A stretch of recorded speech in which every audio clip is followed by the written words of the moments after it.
got a Audi again. Seems like I've been getting a lot of Volkswagen and Audi calls lately.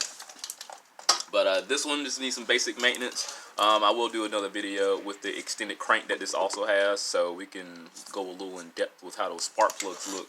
But right now we're just going to work on these brakes and rotors, which is just a simple replacement for the simple fact of simplicity. I'm going to just do one side here, keep it short. Just have to repeat the same process for the other side. So flathead to remove that cap, and 17 millimeter for those wheel studs. Get those pulled off. So just gonna break these loose, get it jacked up, and run them off the rest of the way with the impact gun. These weren't that bad, actually.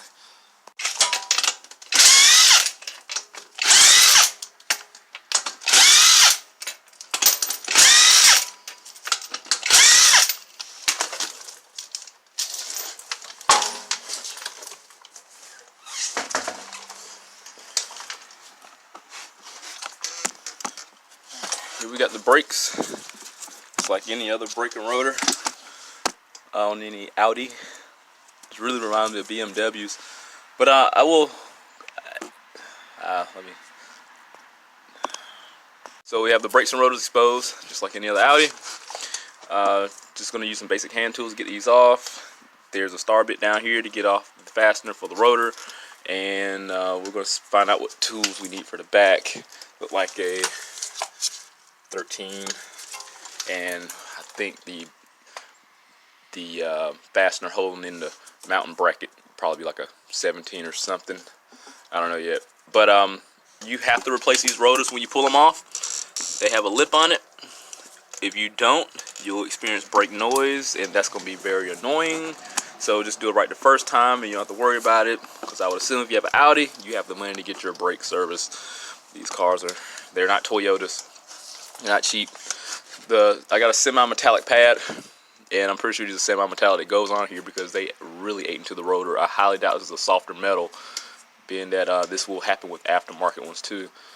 So more than likely these are semi-metallic pads that ate well into the rotor. So don't shave them, replace them. You shave them, you do it on your own, and likely you'll experience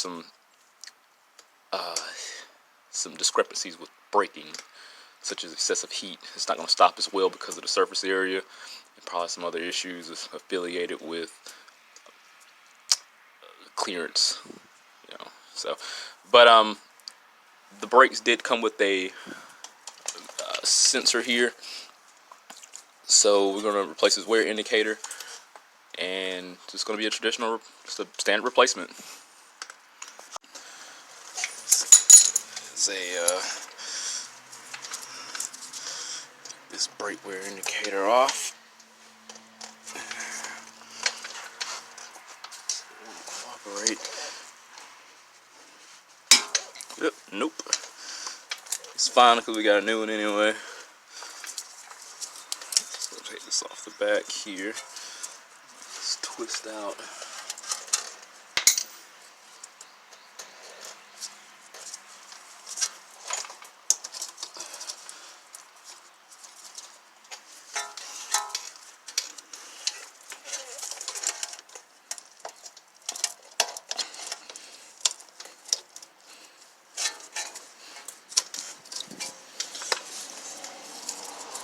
Forward and ball joints, what I tell you. So I'm not going to worry about this, even though it's hard to break on me.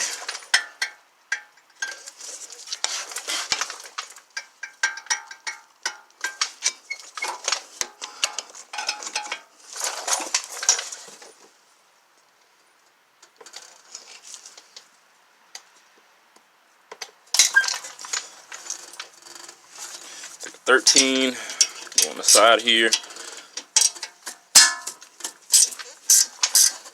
It did come with new bolts also to hold the caliper in place, so which is a great thing.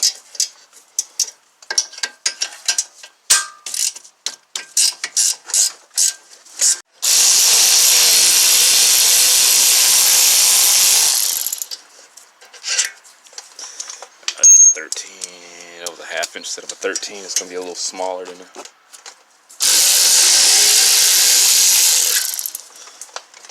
A little bit smaller than a 13 millimeter. Alright.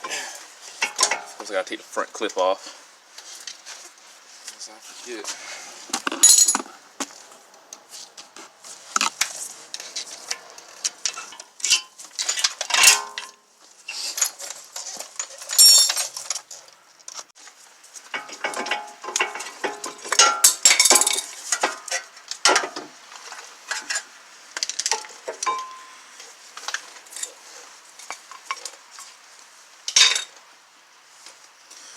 Alright, let's see what we got for the back here. These look like 21s. Time to get the caliber mounting bracket off. It's going to be a 21. I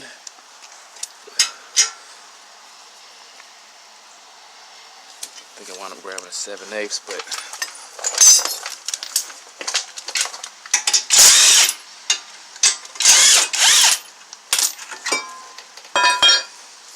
now it's going to be a T30 to get the rotor off. We did that earlier.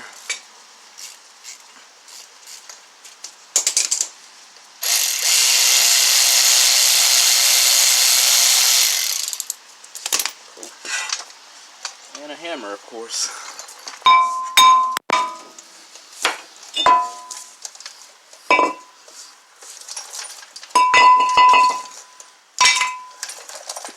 Alright, so now what I'll do, I'm going to take some brake cleaner, get everything cleaned up, push this piston back in a little further with the C-clamp, and get everything pretty much installed in reverse order. These guys here seem to be well lubricated. You can feel it drag with a film of lubrication, so it's a smooth drag. It's not nothing. It's not a drag that's gonna it's gonna be an issue. So I'm gonna get everything installed in reverse order, and we'll take a look at that. New rotor here, no lip. So we're gonna find our mark here, line up with where the set screw goes, and get that button up.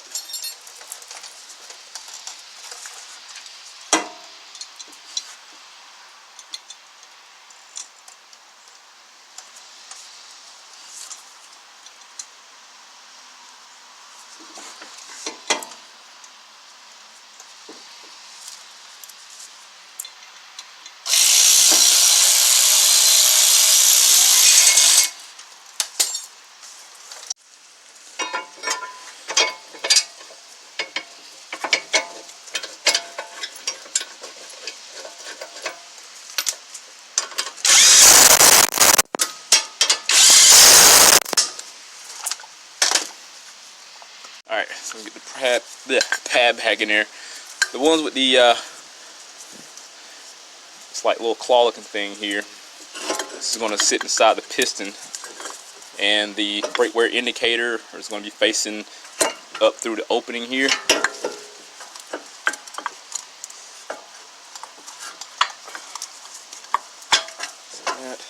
We got the other side, which is obviously different. That little hole is going to be residing inside of this little notch here, like so. Here we go, because if you don't, it's not going to sit right, so you can't just slide it on there. Put it through the hole, let it fall in place. Put it upside down.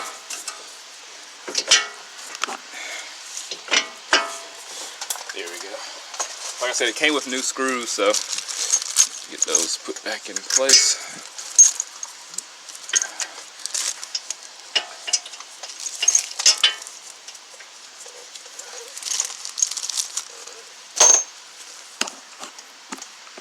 For the other side.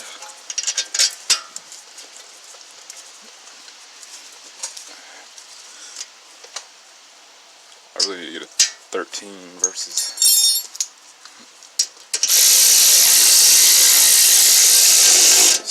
Inch, but I think we'll be fine. Just snug them down.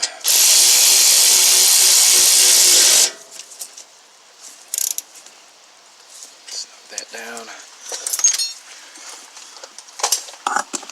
To the front. Put the retainer clip in there. So this little opening here, this little notch, is going to sit inside like it was before. And there's a little trick that I don't know about, I'm sure, to get these back in there.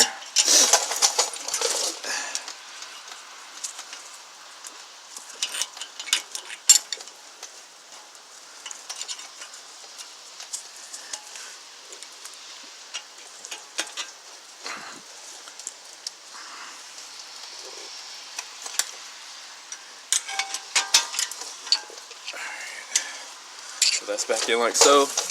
Hit it with some more brake cleaner and get the wheel installed. Oh yeah, forgot the sensor here. There's that joker right here. Here's the connector. So we're going to install this. Put a little opening and simply just pop that in place.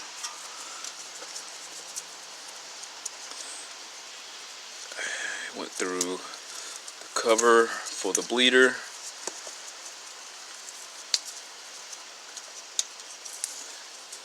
And then continued on to its mounting location.